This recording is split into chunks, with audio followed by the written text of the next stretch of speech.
جناب جابر ابن عبداللہ ہے، ایک دن آئے پانچویں امام باقر علیہ السلام کے. سنیا پتہ نہیں وہ جو سوچ کے آیا تھا، بات گھومتی جا رہی. چلیے یہی انشاءاللہ ابھی تو 5-6 مجلسیں ہیں، واہ کر لیے، اس کو سن لیے جب تک. اور یوں بھی جو ہے پہلی مجلس تو جیسے نا وہ کھیت کی جب بوائی کرنا ہوتی ہے تو پہلے اس میں چھینٹے ڈالے جاتے ہیں تاکہ تو جتائی کے قابل ہو جائے. تو میں چھینٹے میں مار دیتا ہوں، بقیہ پھر ہوگا رہے انشاءاللہ. صلوات بر محمد.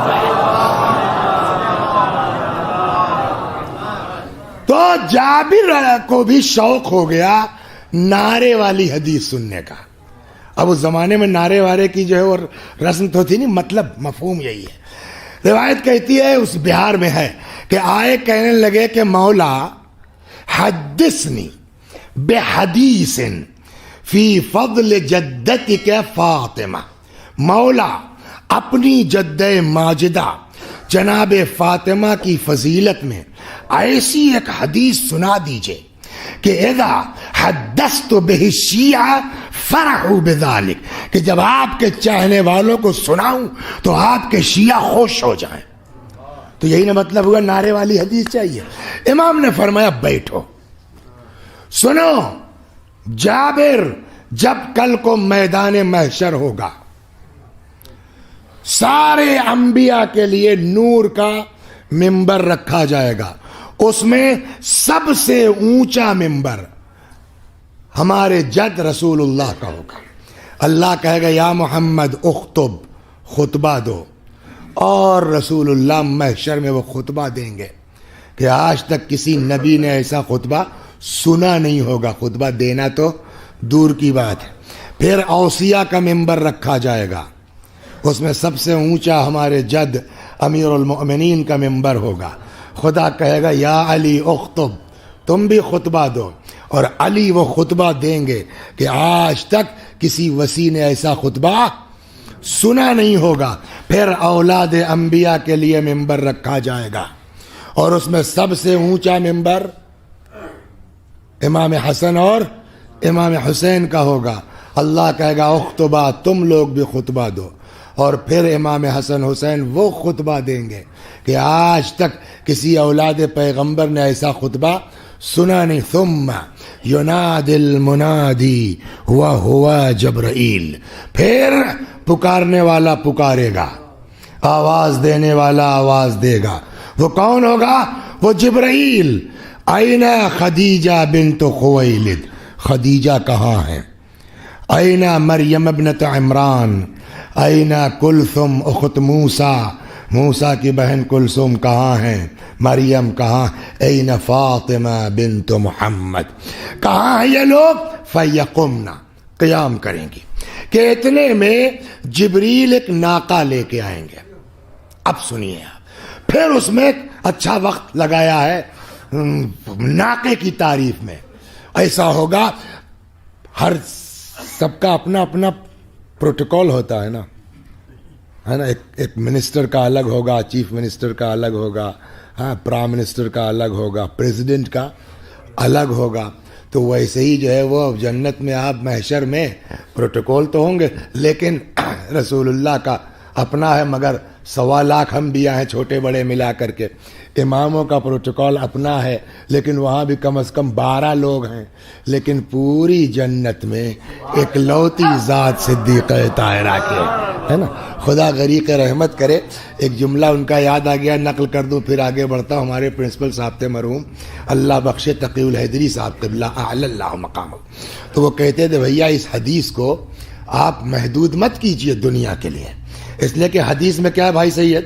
کلما دخلت علیہ فاطمہ، پیغمبر کے لیے کیا ہے کہ جب بھی جناب فاطمہ نبی کے پاس آتی تھی تو وہ کہتے تھے کلما، جب بھی. تو اس میں کہاں لکھا ہے خالی دنیا ہی میں ایسا ہوگا؟ صلوات بر محمد. کلما دخلت علیہ فاطمہ، جب بھی بی بی آتی تھی قام الیہا رسول اللہ، پیغمبر کھڑے ہو جاتے تھے, جھکتے تھے, اس پشت دست کو چومتے تھے, ہٹ جاتے تھے. واجلسہا فی مکانے یا علی مکانے, اپنی جگہ پر بٹھلاتے تھے. اب اس کے بعد کہتے ہیں آپ چشم تصور سے سوچئے, محشر ہے, سارے انبیاء ہیں, ان کی امتیں ہیں, ائمہ ہیں, اتنے میں جناب فاطمہ وارد محشر ہو جائیں. جیسے ہی فاطمہ آئیں گی, کلما دخلت علیہ فاطمہ, رسول اللہ کھڑے ہوں گے, نہیں کھڑے ہوں گے. اب اگر رسول اللہ کھڑے ہو گئے تو بقیہ انبیاء کیسے بیٹھے رہ سکتے ہیں؟ اور جب انبیاء کھڑے ہو جائیں گے تو ان کی امت بھلا کیسے بیٹھی رہ سکتی ہے؟ جب رسول اللہ کھڑے ہو جائیں گے تو علی کیسے بیٹھ سکتے ہیں, حسن کیسے بیٹھ سکتے ہیں, بقیہ امام؟ تب وہ کہتے ہیں اب سمجھو فاطمہ کو, ایک فاطمہ کی بنا پر ساری خدائی احترام کے لیے کھڑی نظر آئی. صلوات بر محمد و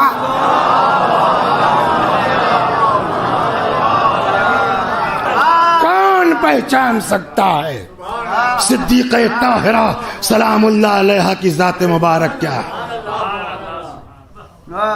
چنانچہ تو ہاں تو ابھی ناقہ لایا جائے گا, یہیں سے بات گھوم گئی تھی, ناقہ لایا جائے گا, ہے نا, اس پر شہزادی کو بٹھلایا جائے گا. تو یہ اکلوتی ہے نا, تو ویسے ہی پروٹوکال ہوگا ان کا.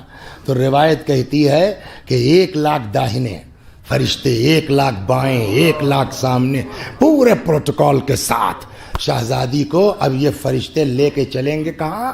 جنت تک. جنت کے دروازے پر جناب فاطمہ رک جائیں گے, آواز قدرت آئے گی, یا بنت حبیبی, اے میرے حبیب کی بیٹی, ہم نے آپ کے لیے جنت کا آرڈر کر دیا ہے, ما التفاتو کے, کیوں رک گئی ہیں آپ؟ شہزادی کا جواب ہوگا, خدا آج میں اپنی حیثیت دیکھنا چاہتی ہوں. جیسے یہ جملہ کہیں گی آج میں اپنی حیثیت دیکھنا چاہتی ہوں, آواز قدرت آئے گی تو واپس جائیے میدان محشر میں اور جائیے وہاں خود سے چھانٹیے, جس کا دل چاہے, ہے بہار کا رکھیے کتاب اٹیچی میں, جس کا دل چاہے. یہ تو انہوں نے بدنام کر دیا مولانا پستک, اس لیے مجبوراً رکھ کے آیا ہوں, ورنہ سناتا دکھلاتا میں آپ کو. صلوات بر محمد و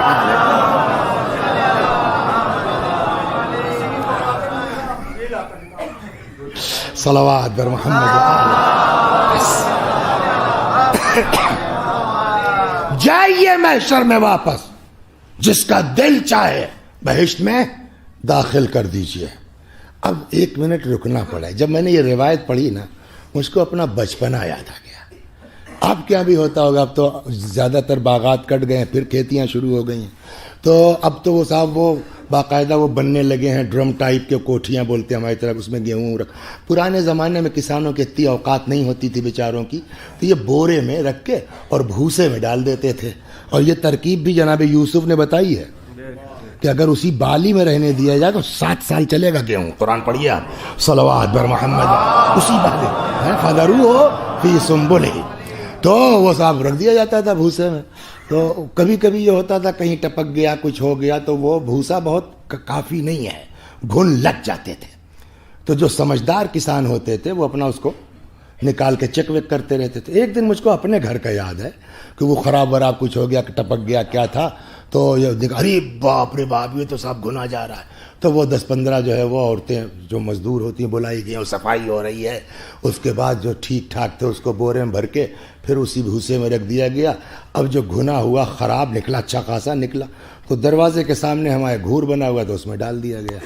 اب اس کے بعد کیا دیکھتے ہیں صاحب کہ وہ محلے بھر کی مرغیاں, محلے بھر کے پرندے وہ آتے ہیں. یہ جو آپ نے گھنا ہوا گیہوں پھینکا ہے گھور میں, اس میں سب سڑے ہوئے ہیں, اس میں کچھ اچھے بھی جھٹکے میں چلے گئے ہیں نا. صحبت کا اثر, صلوات بر محمد, یہ ہوتا ہے صحبت کا اثر.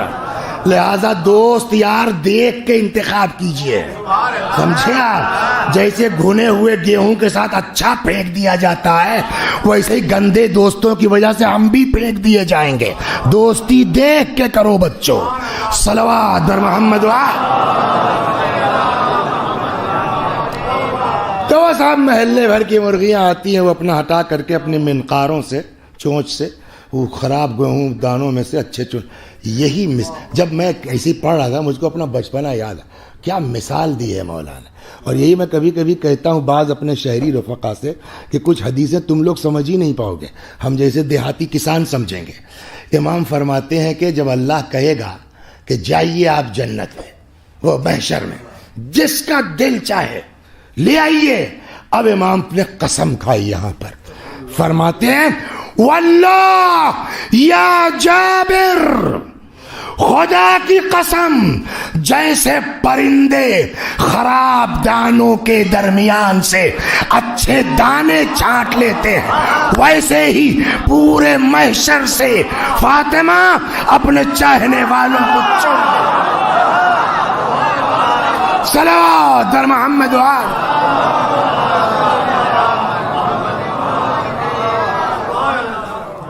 اب جناب زہرا منتخب کریں گی, لے کے چلیں گی. عجیب روایت ہے. پانچویں امام فرماتے ہیں جب یہ لوگ جو ابھی تک جن کا خود گڑبڑ تھا کیس, شہزادی کے طفیل میں بچے ہیں, جب جنت کے پاس آئیں گے تو امام فرماتے ہیں اللہ ان کے دل میں ڈال دے گا ہمیں رکو. یہ لوگ جنت کے دروازے پر رک جائیں گے. کون جی؟ اچھو صاحب, زید صاحب, فلاں صاحب, فلاں صاحب, یہ لوگ رک جائیں گے. سمجھ گیا؟ اور اب خود ہی ڈالے گا اور خود ہی پوچھے گا یا احبائی ما التفاتکم, ہمیں تم لوگ کیوں رک گئے؟ اب یہ لوگ جواب دیں گے پالنے والے ہم بھی اپنی حیثیت دیکھنا چاہتے ہیں. یہ سن لیجیے, خدا قبول کرے ان سب سے جو جہاں جس طرح بھی شہزادی کے لیے کوشش کر رہے ہیں, ان کی عزا کے لیے کوشش کر رہے ہیں. یا احبائی ما التفاتکم, کیا بات ہے تم لوگ کیوں رک گئے؟ ہم نے تمہارے بارے میں فاطمہ کی شفاعت قبول کر لی ہے, جاتے کیوں نہیں ہو جنت میں؟ تو اب یہ کہیں گے خدا ہم بھی اپنی حیثیت دیکھنا چاہتے ہیں.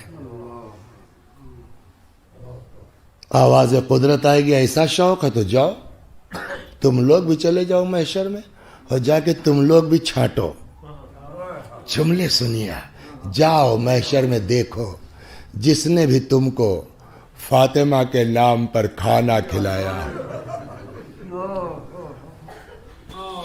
جاؤ دیکھو جس نے بھی تم کو فاطمہ کے نام پر لباس دیا ہو.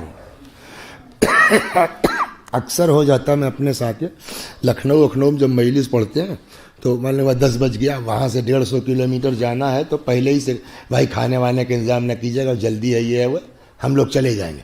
وہ مجلس سے اترے اور روانہ. چھوٹے امام باڑے کے پاس ٹھیلے پر بریانی بیچتا ہے, تو وہ ہمارے ڈرائیور صاحب جو ہیں عباس بھائی, وہ دھیرے سے جاتے ہیں, 100 روپے لے کے 2 ہاف بریانیاں لاتے ہیں, رکھ لیتے ہیں. آگے کسی ٹول پہ جلدی جلدی کھایا نکل, وقت بچ جاتا ہے. تو کم سے کم سب سے سستا بھی, دلی میں تو اور مہنگا ہوگا, یہ میں لکھنؤ کی سنا, سب سے سستی ہاف بریانی سمجھے وہ بھی 50 روپے کی ہے.